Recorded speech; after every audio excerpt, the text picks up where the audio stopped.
Hello, in my hands today I've got a changeable head driver, so one where we can open the face or close the face up to 3 degrees. So I'm going to talk to you today a little bit about if you open or close the face, how this might affect your golf swing, how it might help you, how it might hinder you. Lots of people ask me, do these changeable heads actually work? Well, let's put them to the test. My name's Mark Crossfield. Let's get stuck in.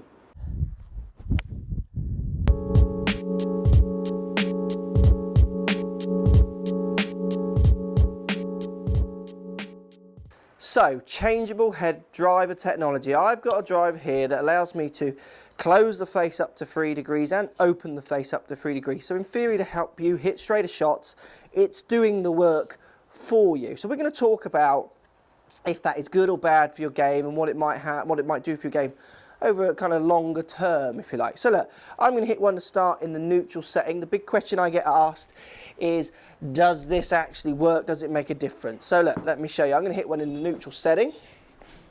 Got TrackMan on. Hopefully it's going to pick it up and hopefully I can hit a straight shot. Here we go. Okay, not a bad drive. It's slightly left and I felt that I went that way, but not a bad drive. 15.7 meters to the left. Okay, so it's 15.7 meters to the left. So let's do another hit there in the neutral setting.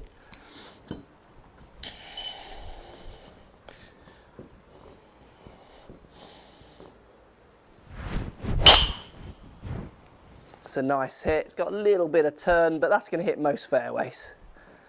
Side 12.6 meters to the left. So 12.6 meters to the left. Both of those are going to hit all down the left side of most fairways. So look, if I now crank this 3 degrees closed, in theory, I'll try and make no different swing, make the same swing.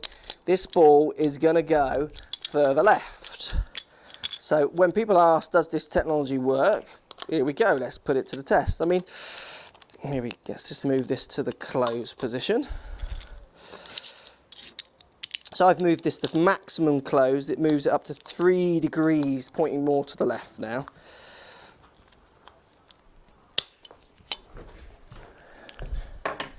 So here we go. I'm going to try and put the same swing on it with a 3 degrees closed club face.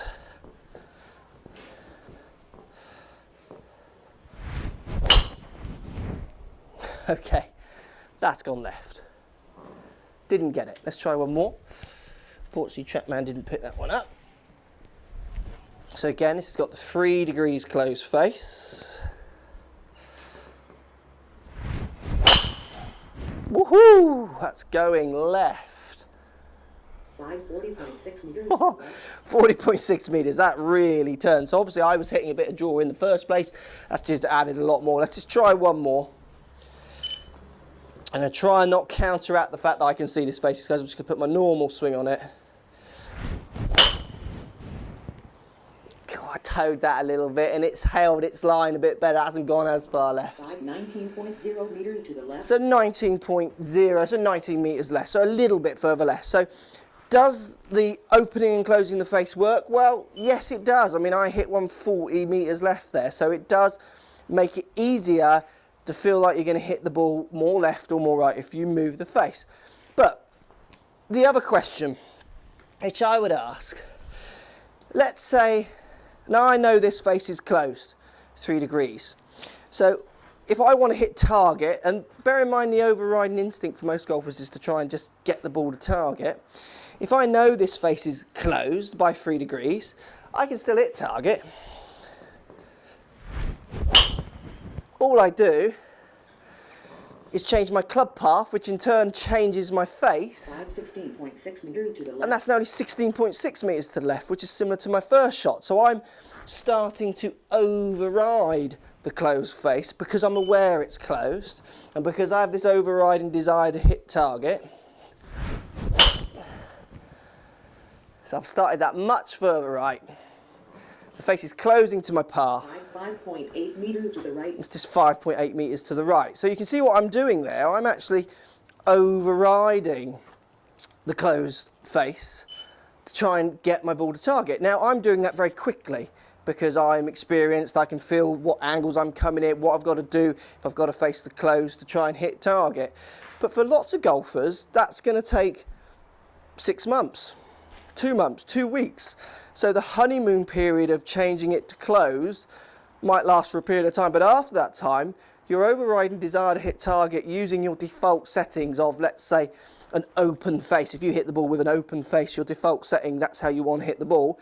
Closing the face at the start allows you to open the face back up to square at impact, and you get your straight shot. But over time, your desire to keep opening the face will override, and you're now going to keep opening that face up, so it'll now be 4 open.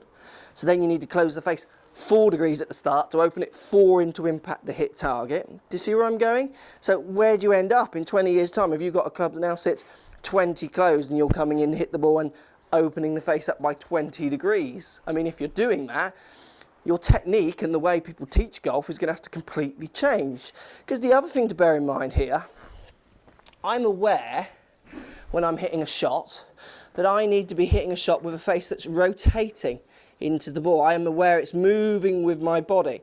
But if you go and change the start position of where this face has to be 2 degrees closed, I'm going to rotate a lot less.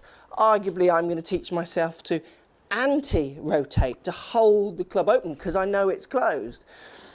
So fundamentally, starting with the face closed surely is encouraging you to make the wrong movement, an anti-release, an opening effect as you come through. So it's breeding your fault. It's encouraging you to make your fault. It's almost like you're putting your hands up and saying, look, I can't do this game. It's too difficult. I just want a club that's going to encourage me to make my fault even more. But when I do it, hopefully it doesn't go as far offline. But over time, you'll just exaggerate that fault to a higher level.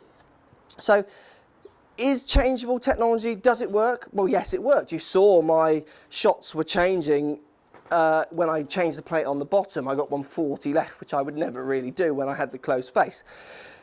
Is it good? Well, from that second argument about the anti-release, that argument suggests it isn't. For me, I think there's strong arguments both sides. I think it does work. I think we're slightly missing the point here. I think it works better for the much better player. So what I mean by that is if I'm hitting shots from a neutral setting and I'm always on an average leaving the face, say, 2 degrees open to the path I'm swinging on, which is giving me a slight fade, but my desired shot is a straighter or even a slightly drawing shot, changing 2 degrees is a harder goal. It's fine tuning, and this will allow you to dial in, fine tune those numbers. If you're missing the plot by 5 degrees, I'm teaching people who are hitting the ball with the face 10 degrees open to the path, 12 degrees, 8 degrees open to the path. Simply closing the face at address is seriously not going to deal with the issue of them using the face in such a fundamentally flawed way. So no release, not connecting it to their body turn. So I'm thinking more along the ways for the better player. It allows you to dial in to get those little tweaks that you might not get from practice, or you might have tried to practice and just can't quite finish them off. So setting the neutral setting for me, I feel like this club's going to work. That's going pretty straight. Side 3.6 meters to the left. 3.6 left. As soon as I close it, I'm having to really make adjustments to my swing, not to hit it into the left-hand corner of the range. Again, because of that awareness. If you haven't got that awareness, obviously, this is where this helps. So, for the better player, I think the fine-tuning aspect of this game is quite clever. I think for the beginner, learning to hit the ball always with a face that's open to the path and then just cranking the face closed at the beginning, so it encourages you to keep opening the face to the path to get it back to 0, because you're starting 4 closed, open the face by 4 back to 0. That's teaching you fundamentally quite bad moves. So look, jury's out. Do they work? Yes, they do work. They make them go further left, they make them go further right. But over time, you hit enough shots with them, you'll counteract the settings. And the argument, obviously, is that you can change the settings to go back as you develop. But you're not going to develop if you're hitting, this is the one, 4 closed with the face from beginning. Hitting the ball and hitting it straight from there means you're opening the face by 4 degrees. So you're not learning to release the face, you're learning to do the opposite, to actually open the face up as you hit the ball. There's no development there. You're going to have to keep that face closed for the rest of your life. If you ever hit a squared face at address, you'll be hitting it with 4 degrees open to your path always as you come through, because you're changing that face 4 degrees. Look, I hope that helps. It's an argument that can go on forever, and I'm looking forward to the comments on this one, because the comments, I'm sure, will be right with people saying, yeah, it's rubbish, oh, I've used it and it's brilliant. And I'm sure it's out there helping a lot of people. And I do set clubs up for people in open and close, but we talk about what they should be doing. For me, if you've got a face set to closed and you can't hit the ball left, that's an issue.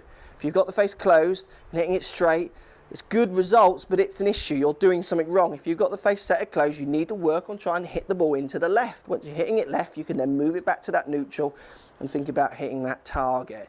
Hope that helps. Let me know. Love to see what the comments are on this one down below. I'll be really interested. Love to know your thoughts on changeable head technology. We're talking about open and closed.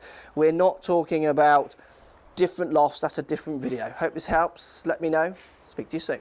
So if you like what's going on here, don't be afraid to subscribe to the channel. Also thumbs up the video, post comments. Love to hear what you guys got to say. Let's keep it social. The more we talk, the more we share, the easier this game will get for everybody. So if you want to find me on Facebook here, you can find me on Facebook. If you want to tweet me, find me on Twitter here as well. Just follow the links, all in the description. Come and join the show. Get active, get involved, get playing some better golf. Thanks for watching.